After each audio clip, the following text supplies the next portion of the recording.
materia ambiental no siempre se resuelve con el pago de una indemnización. La sentencia debe contemplar la reparación del daño causado al ecosistema.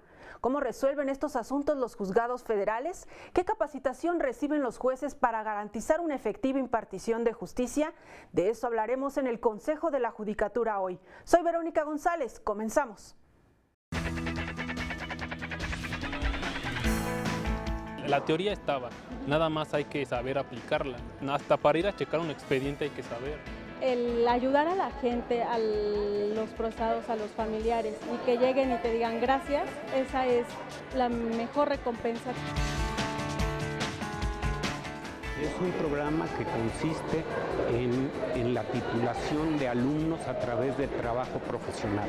Son asignados a un defensor público o a un asesor jurídico federal. Esta ley le otorga ciertas facultades muy específicas, ciertas obligaciones también muy específicas que tienen los jueces y que desde luego tiene el Poder Judicial para con la sociedad, para con la naturaleza. En temas como desarrollo forestal sustentable, cambio climático, vida silvestre, prevención y gestión integral de los residuos. Su artículo 30 nos impone la obligación de que el Poder Judicial de la Federación cree, establezca, ponga en inicio de vigencia juzgados de distrito con jurisdicción especial en responsabilidad ambiental. Iniciamos el programa de hoy con el testimonio de jóvenes que dieron sus primeros pasos en el mundo del derecho a través de prácticas profesionales en el Instituto Federal de Defensoría Pública.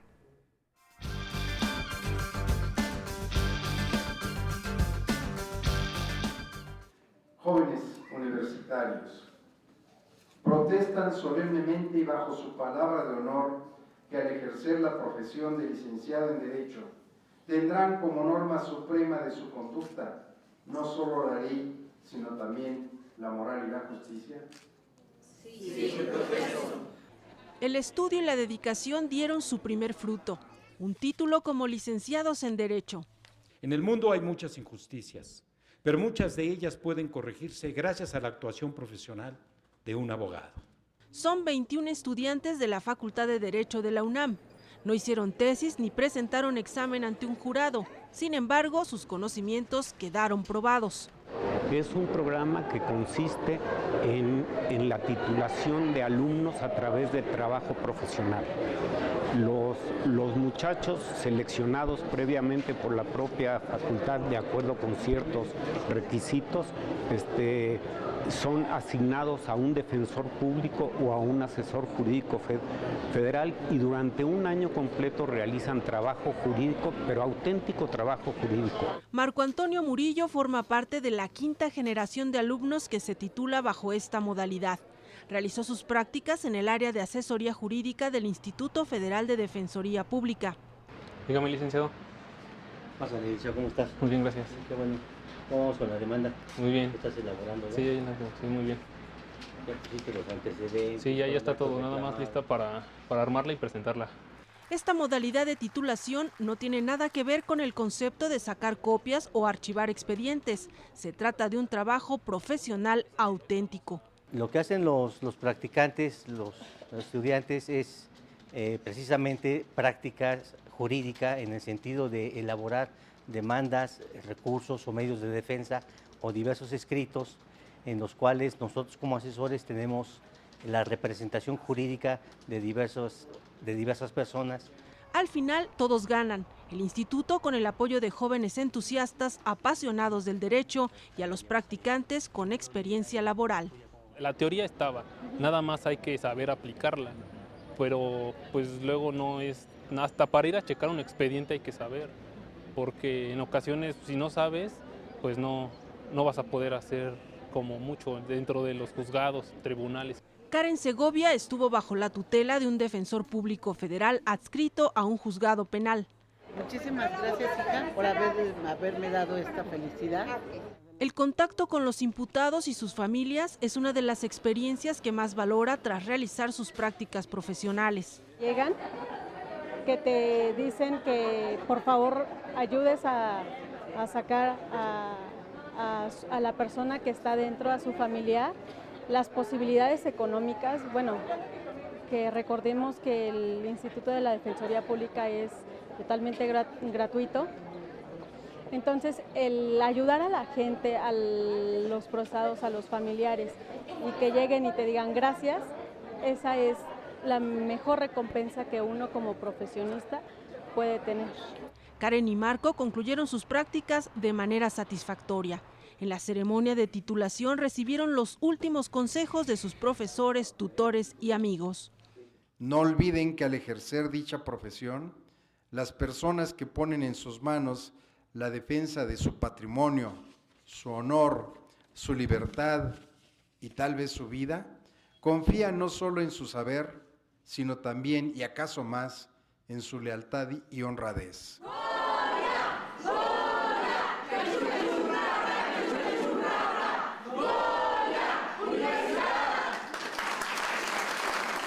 Mientras tanto, en el Instituto Federal de Defensoría Pública, la sexta generación de practicantes ya está trabajando para conseguir su título de licenciado en Derecho. Bueno, aquí el practicante, el estudiante de Derecho, ahorita está haciendo una demanda de amparo indirecto en contra de la violación al artículo 17 constitucional, es decir, la renuencia o la omisión, la abstención en que ha incurrido la autoridad responsable en cumplir una sentencia. Este convenio entre el Instituto Federal de Defensoría Pública y la UNAM, a través del cual se titularon Karen y Marco, no es el único. Veamos cuántos son y en qué consisten.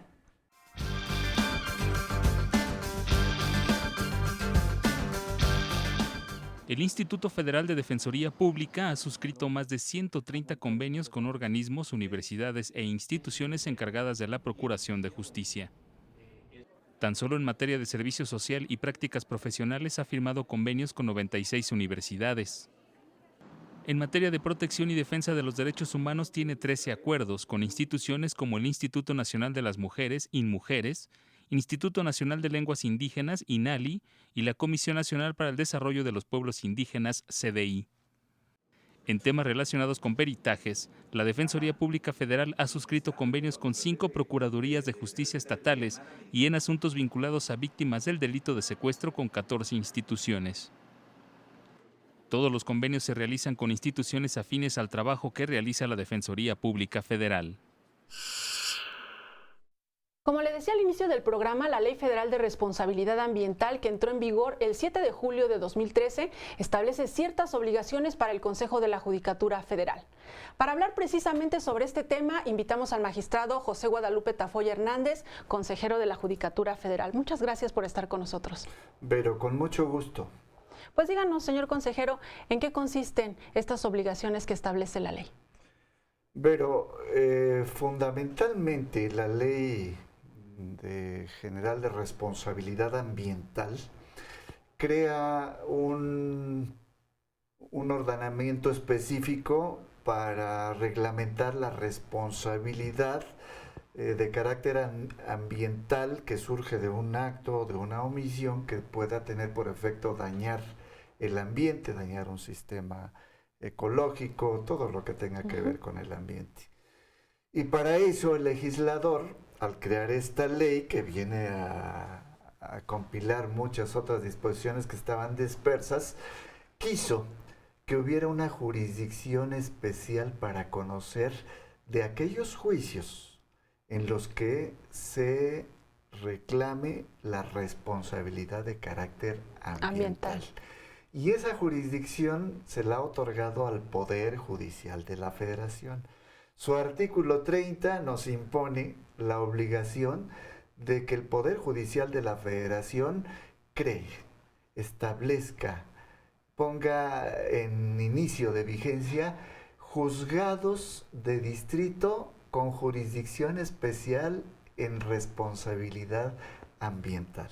Y su artículo 3 transitorio nos da un término de 2 años para cumplir con ese mandato. Es decir, de 2013 a 2015 se vence el plazo. Para cumplir con estas disposiciones, ¿qué es lo que hace el Consejo de la Judicatura Federal? El Consejo de la Judicatura Federal preocupado no solo por esta ley que nos ha impuesto una nueva estructura para que el ciudadano, para que las instituciones tengan acceso a la administración de justicia cuando hay un daño ambiental, sino en todas las demás leyes, ha procurado, y así lo ha hecho, cumplir puntualmente con esas cargas. En esta ocasión lo que hicimos fue analizar qué tan necesario, qué tan importante, qué tan indispensable es en este momento crear nuevos tribunales federales para conocer exclusivamente de una materia de la que todavía no tenemos no se tiene mucho conocimiento. Ningún conocimiento de cuánta demanda podrá llegar a los tribunales. Por esa razón, atendiendo a la naturaleza de los asuntos que se reciben, asuntos, a la naturaleza de las infracciones que se generan con el daño al ambiente, el Poder Judicial de la Federación, vía Consejo de la Judicatura Federal, dispuso darle jurisdicción, darle competencia de manera más precisa, más correcta, a los juzgados de distrito en materia administrativa. Magistrado, vamos a hacer una pausa y de regreso nos comenta por qué en materia administrativa y cómo es que se han capacitado a los jueces que van a resolver estos asuntos. Con mucho gusto, Vero. Vamos a hacer la pausa y regresamos con más. Estamos en el Consejo de la Judicatura hoy, no se vaya. Esta ley viene a especificar determinados temas sobre la forma en que se tiene que acceder a los tribunales. La primera obligación es reparar el daño. Reparar el daño ya sea mediante la remediación de los sitios contaminados, por ejemplo, la restauración de los ecosistemas afectados.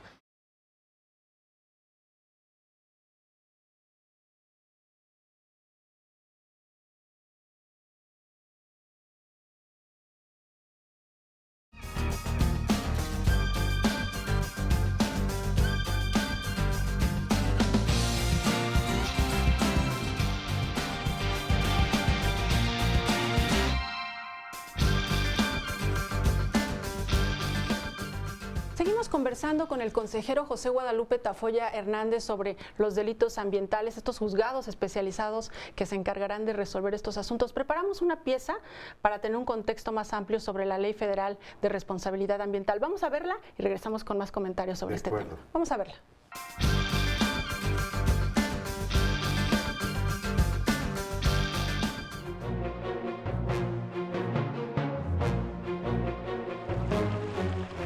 Grupo México no solo pagó 23 millones de pesos de multa por derramar ácido sulfúrico en el río Sonora en agosto de 2014. También tuvo que hacer trabajos de remoción y limpieza del agua contaminada. Asumieron el daño patrimonial, pero también la responsabilidad ambiental. La mayoría de los países, incluyendo México, cuentan con legislaciones en materia de protección al medio ambiente, pero solo algunos toman en cuenta la obligación de reparación de daños ambientales. La primera obligación es reparar el daño. Reparar el daño ya sea mediante la remediación de los sitios contaminados, por ejemplo, la restauración de los ecosistemas afectados, el tratamiento de del suelo, de los ecosistemas para remover la contaminación, etc. Es decir, devolver el ambiente afectado, el ecosistema afectado, a su estado base. En México, desde la Constitución de 1917, se estableció el deber de impedir la destrucción del medio ambiente. En 1987, el artículo 27 constitucional fue reformado para incluir el precepto de conservación y restauración del equilibrio ecológico. También fue modificado el artículo 73 para otorgar facultades a las autoridades en materia de protección al ambiente. A partir de esta reforma constitucional empezaron a expedirse las leyes ambientales más importantes, que son leyes generales que distribuyen las competencias entre las autoridades federales, estatales y municipales en temas como desarrollo forestal sustentable, cambio climático, vida silvestre, prevención y gestión integral de los residuos. A partir de 1999 se establece en el artículo 4 constitucional el derecho de todas las personas a un medio ambiente adecuado para su desarrollo y bienestar, y en 2012 este artículo volvió a reformarse. El concepto del derecho a un medio ambiente adecuado se transformó en el derecho humano a un medio ambiente sano para el desarrollo y bienestar de las personas, y se incluyó también en el artículo 4 el concepto de responsabilidad ambiental.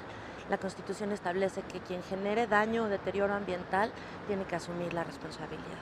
El 7 de julio de 2013 entró en vigor la Ley Federal de Responsabilidad Ambiental, una ley que tiene como precedente las legislaciones locales y federales, reglamentos, normas y tratados internacionales, que regula la responsabilidad ambiental que no es considerada civil, penal o administrativa, sino que nace de los daños causados al ambiente. Esta ley también viene a complementar otra serie de instrumentos que ya se encuentran vigentes y que viene a especificar determinados temas sobre la forma en que se tiene que acceder a los tribunales o a los procedimientos administrativos y cuáles son las posibilidades o los derechos que tiene la persona para acudir a demandar un daño, una responsabilidad patrimonial del Estado. En las acciones judiciales que implican la reparación del daño al medio ambiente, está involucrado directamente el Poder Judicial de la Federación. Esta ley le otorga ciertas facultades muy específicas, ciertas obligaciones también muy específicas.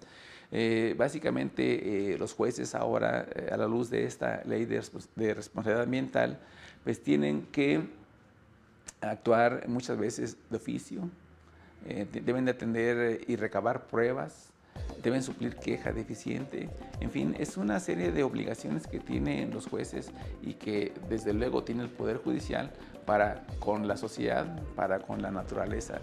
Cualquier persona que cause un daño por acción o por omisión está obligada a repararlo con una mejora equivalente o sustitutiva del daño.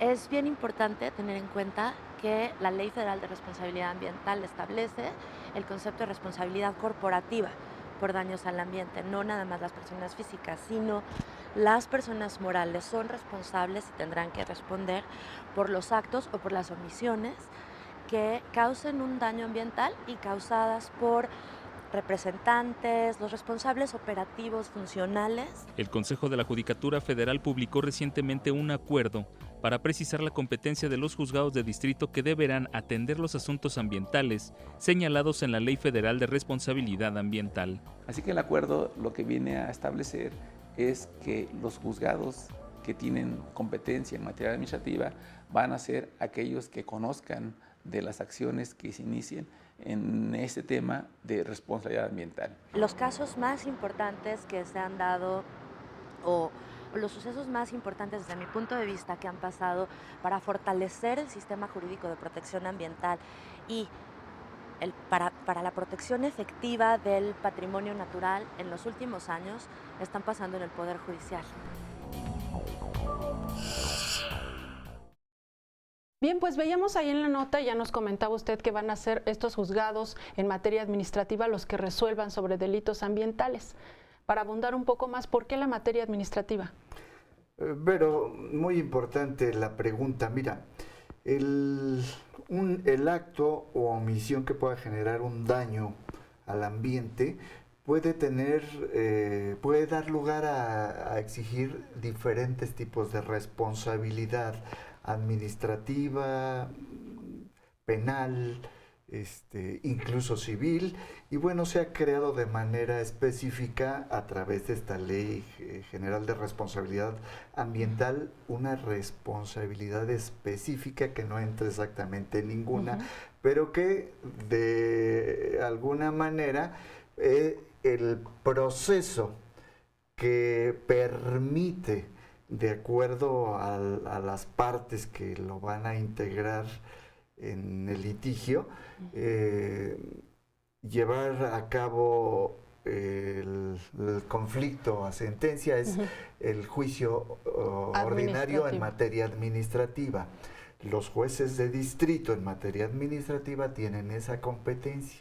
Por esa razón es que el acuerdo emitido por el Consejo da competencia a estos estos jueces de materia administrativa eventualmente, mientras vemos que requerimientos podemos tener en toda la República Mexicana sobre demandas ¿Hoy en día de no carácter son ambiental. muchos? No, porque va entrando en vigor este acuerdo.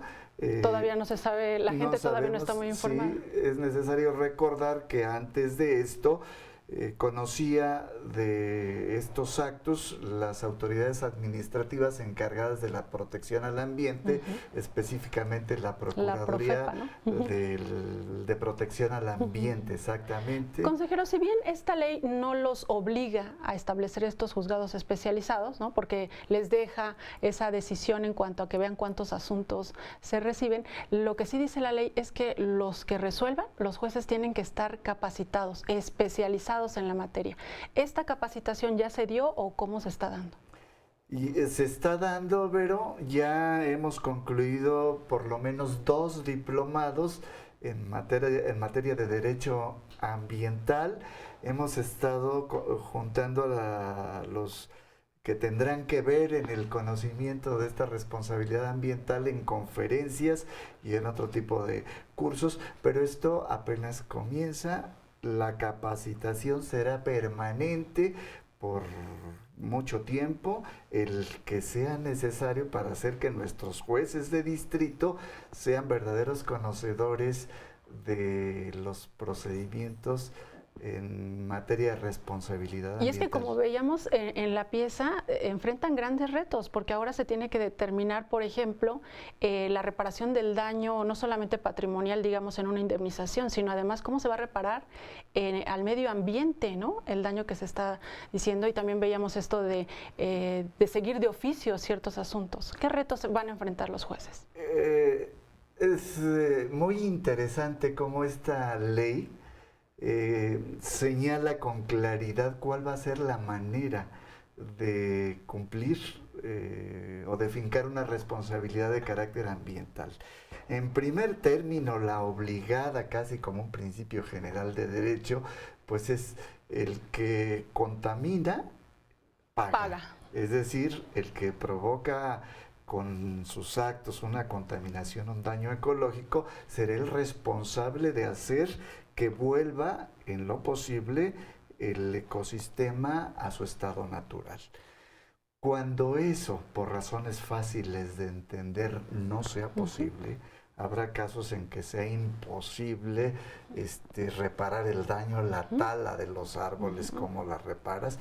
Bueno, hay una figura muy interesante que se llama compensación del daño ambiental y que consiste en buscar generar un ecosistema o el renacimiento del ecosistema en ese mismo lugar o en uno cercano, pero que pueda de alguna manera generar un ambiente similar para que coadyuve a la salud del medio ambiente. Lo que sería reparar el daño. Vamos a hacer otra pausa y de regreso seguimos comentando por qué es importante que estén capacitados los jueces y que haya especialización incluso en otras materias. Sí, pero con mucho gusto. Vamos a la pausa, le dejamos antes con el ABC jurídico de hoy. No se vaya, regresamos con más.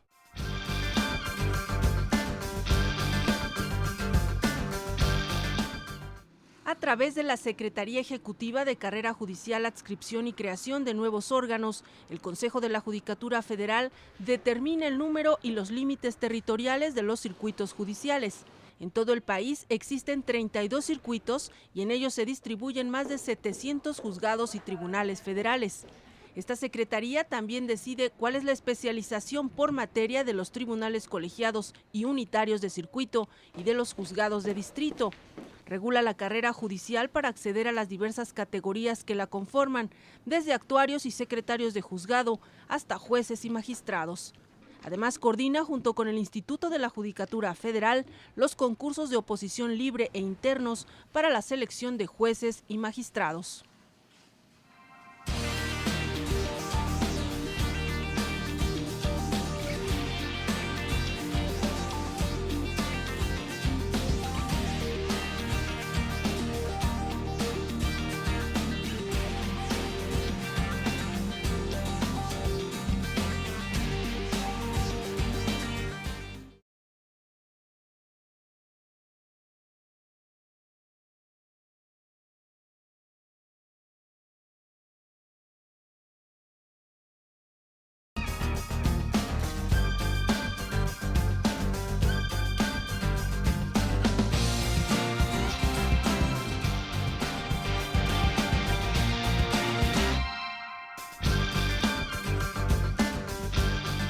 Ya estamos de regreso, hablamos sobre los juzgados especializados en delitos ambientales y nos comentaban en el bloque anterior sobre las sanciones, sobre esta figura de la compensación, pero ¿qué otras sanciones se establecen? Sí, pero vamos, volviendo al tema, la sanción principal, la consecuencia natural de la responsabilidad ambiental es la reparación del daño. Esa es, ahora sí que viene de los principios más elementales del derecho. Pero hay casos en que es imposible reparar el daño y entonces con ese motivo se crea esta segunda figura que es la compensación y que es obligar al infractor a que genere un medio ambiente similar al que destruyó. Esto es muy importante porque antes ante la imposibilidad de reparar el daño pues ya quedaba permanente el daño ecológico. Ahora la compensación de alguna manera vuelve a dar la oportunidad de sanear nuestro medio ambiente. ¿Qué otras sanciones, magistrado, además de esta compensación, por ejemplo, se establecen multas también? También, pero con independencia de que se condene a la reparación del daño o ante la imposibilidad de la compensación, el infractor siempre se hará acreedor a multas calculadas en base a salarios mínimos vigentes en la época en que ocurra la falta. Pero hay otra muy importante que no se le ha hecho mucho caso. Obligar al infractor a que cese, a que no continúe causando el daño. Eso es muy importante, ¿no? Porque podría seguir construyendo y dice, no importa, yo voy a reforestar aquí y sigo haciendo daño. El caso de los arrecifes, donde, bueno, ya dañé unos arrecifes, se les repara el daño, no se puede reparar porque los arrecifes son irreparables, genero otro espacio para que se generen, para que se regeneren los arrecifes, pero ya no puede seguir dañando, digamos es como un candado, sí, ¿no? Pero aparte de eso va a tener una sanción de carácter económica de tal forma que aparte de compensar va a tener una sanción de carácter económica y la prohibición de que siga dañando, de que continúe el daño ecológico. Esto es verdaderamente importante. Muy interesante. Sí. Oiga, magistrado, hablando un poco en general de los juzgados especializados, ¿qué aspectos toma en cuenta el Consejo para crear un tribunal especializado o un juzgado especializado? La especialidad es una tendencia inevitable en la Administración de Justicia Federal. ¿Qué significa esto? Por la naturaleza de las funciones que realizan los órganos jurisdiccionales federales, están obligados los titulares a conocer de una gran cantidad de materia vía control constitucional. Es decir, a través de la Constitución, nuestros jueces y magistrados conocen tanto de una materia penal como civil, y dentro de la civil familiar o mercantil. Es que hay juicios que se entrelazan, ¿no? Y aparte que se entrelazan laboral, administrativo, agrario, fiscal, una variedad de ramas del derecho. Y como podrás darte cuenta, Vero, y como podrá darse cuenta todo mundo, es muy difícil ser el día de hoy todólogo. Nadie que abarque tanto puede entrar a profundidad en cada uno de las ramas del derecho de su competencia.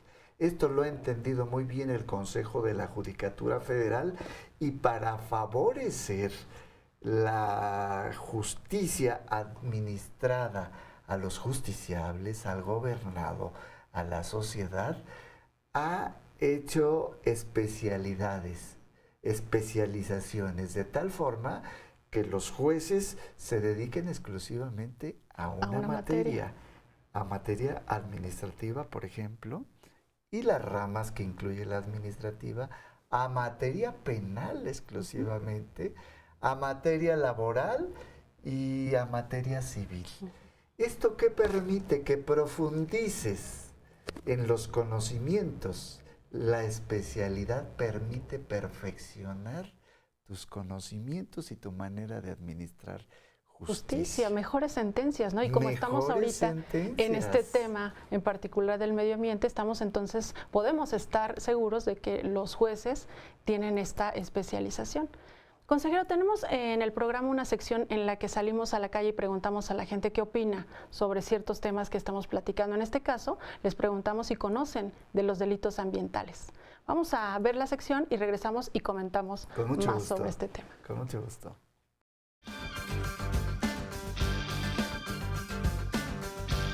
Yo creo que el marco legal sí existe. Lamentablemente en este país a veces nos resulta más fácil infringir la ley que cumplirla. Creo que no solamente no cumplimos en el medio ambiente, no cumplimos en los derechos humanos, no cumplimos en los derechos de un friego de cosas. Yo creo que sí deben de estar actualizados para poder todos en sociedad llevar una vida mejor, tener un ambiente mejor. Y bueno, si ellos son los que están actualizados, pues de ellos dependemos nosotros, ¿no? La gente no entiende si no hay una ley que de veras se imponga. Bueno, sería ideal que todos lo hiciéramos por voluntad propia, ¿no? No porque nos tengan que castigar, pero bueno, parece que eso no pasa. Y digo, deberíamos de ser una sociedad menos, ser como socialmente responsables por convicción. Proteger el ambiente es fundamental, ya que pues el país, por ejemplo, los bosques están siendo talados a gran escala y pues esto puede afectarnos totalmente, o sea, a todos, nos afecta a todos. Entonces yo creo que sí es muy importante que las leyes se actualicen. Pues más que leyes yo pienso que es educación, ¿no? A mi modo de ver, sí. Ya pues nada más, es pura educación que nos falta a todos los mexicanos, a todos los niveles, no nada más de ambiental. Pues no sé qué tanto están enfocados o qué tanto no están enfocados, pero es importante que cuidemos nuestro ambiente porque es el que nos provee para que nosotros podamos vivir. Y si podemos protegerlo hasta donde sea posible, sería muy bueno eso. Ahorita la educación ambiental y la educación ecológica y todo está como que en su auge, está creciendo mucho y todos necesitamos estar actualizados porque ya no es nada más de separar la basura, sino cómo separarla. Pero si ellos van a ser como que los encargados de moderar todo el asunto, pues obviamente deben de estar muy actualizados.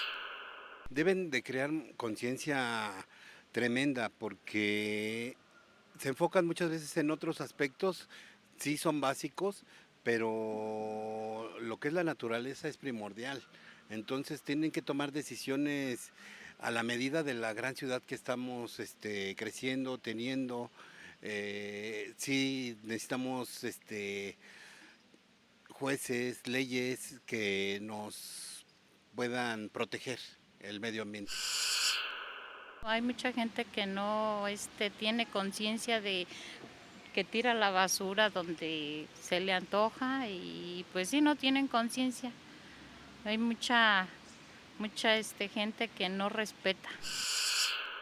Tienen que conocer el tema, no cualquiera que llegue al puesto, porque no tienen ni idea.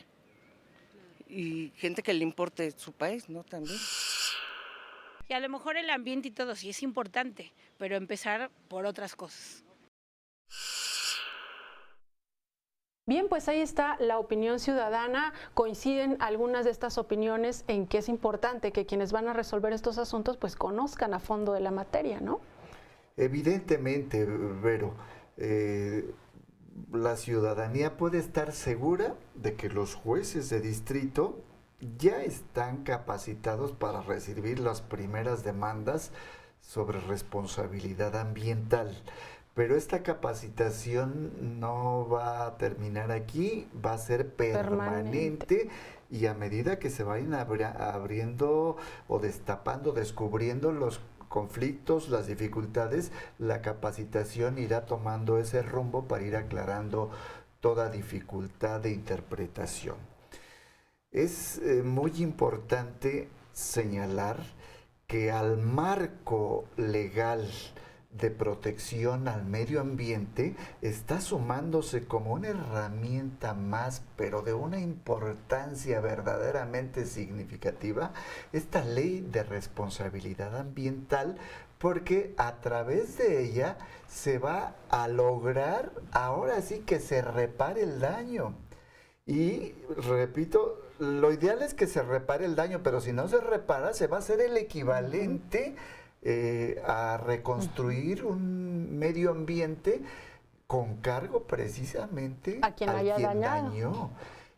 Y aparte de eso, perdón, pero aparte, repito, la multa que va a ser muy elevada y la prohibición de que siga dañando. ¿Quiénes son los que pueden promover estas denuncias, estas demandas? Pregunta importantísima que me permite ir más allá de darte los sujetos activos legitimados para iniciar un procedimiento de responsabilidad ambiental. Mira, lo puede hacer una comunidad que se vea afectada directamente o que se vea afectada de alguna manera indirecta por la cercanía de un ambiente a sus terrenos o a su propiedad del carácter que sea comunal o propiedad particular.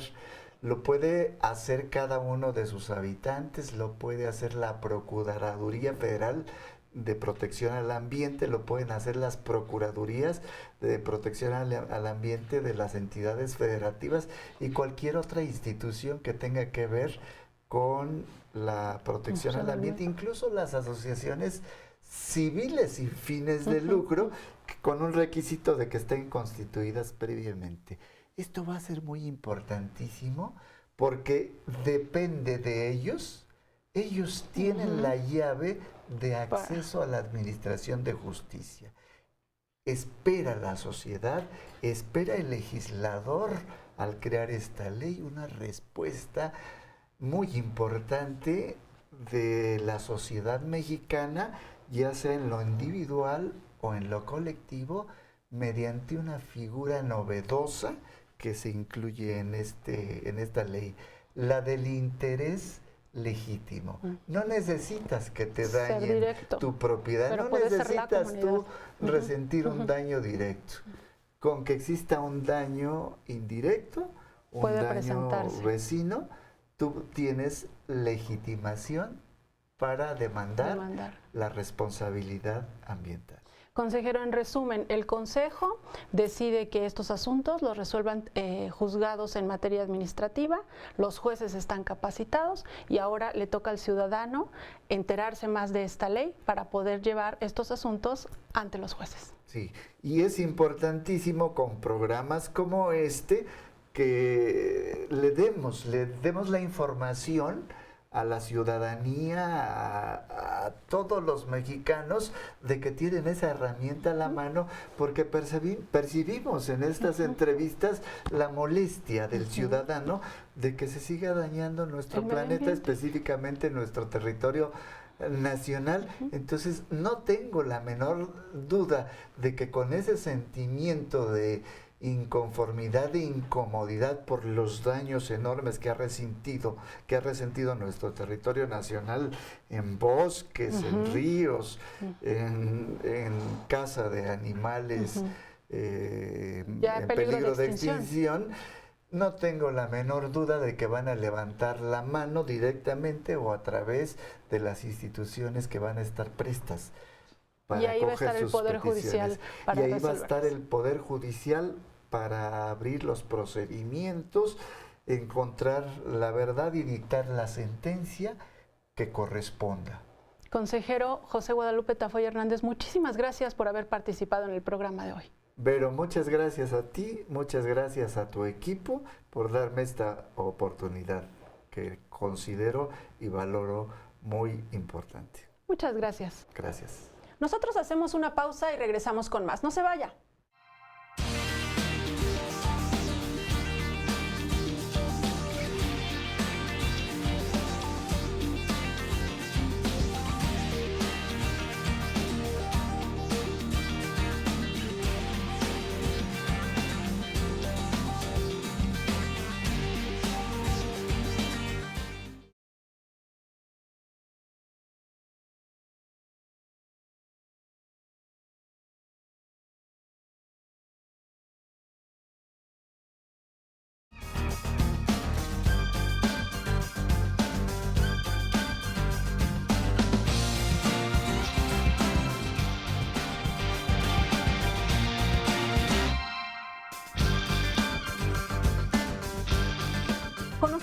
carga de trabajo de juzgados y tribunales federales es útil para tomar decisiones sobre política judicial. Veamos.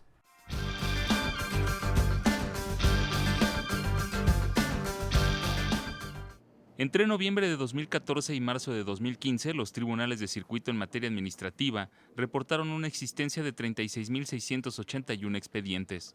En ese periodo, ingresaron 48.728 asuntos para sumar 85.409. De ellos, fueron resueltos 45.797. Los tribunales unitarios en materia administrativa informaron una existencia inicial de 13 asuntos, que sumados a los 47 que ingresaron, representaron una carga de trabajo de 60 expedientes. De ellos, fueron resueltos 41. Entre noviembre de 2014 y marzo de 2015, los juzgados de distrito en materia administrativa registraron la existencia de 52.886 expedientes. En ese periodo, ingresaron 67.572 asuntos para sumar un total de 120.458. De ellos, fueron resueltos 59.648. Como usted sabe, el Instituto de la Judicatura Federal forma, capacita y actualiza a los integrantes de la carrera judicial. Veamos cómo lo hace.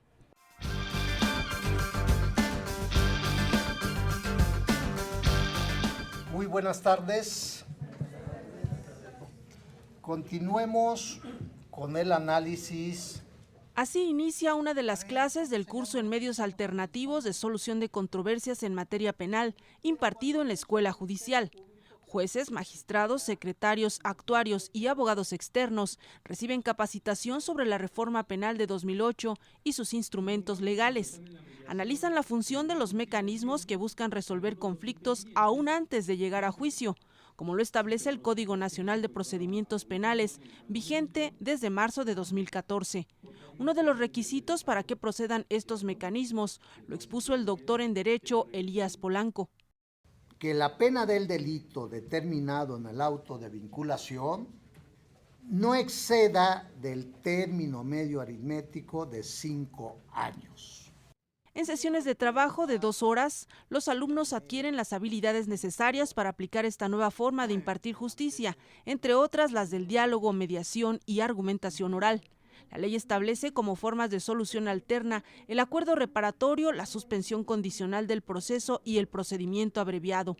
El especialista en la materia, el profesor del Instituto de la Judicatura Federal, Julio César Antonio, explicó cuáles son los mecanismos que se aplican en cada una de las formas alternas de resolución de conflictos.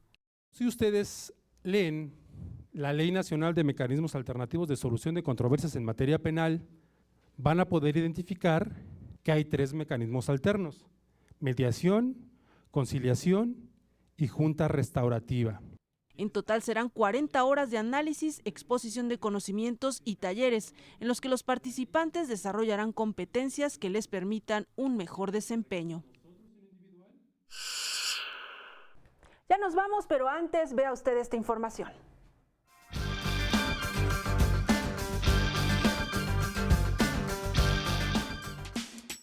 En Tokio, Japón, un juez de distrito negó una compensación por 4 millones de yenes a una mujer que demandó al amante de su marido. El impartidor de justicia determinó que no incurrieron en el delito de adulterio, pues los implicados mantenían una relación basada en los negocios y no en el amor.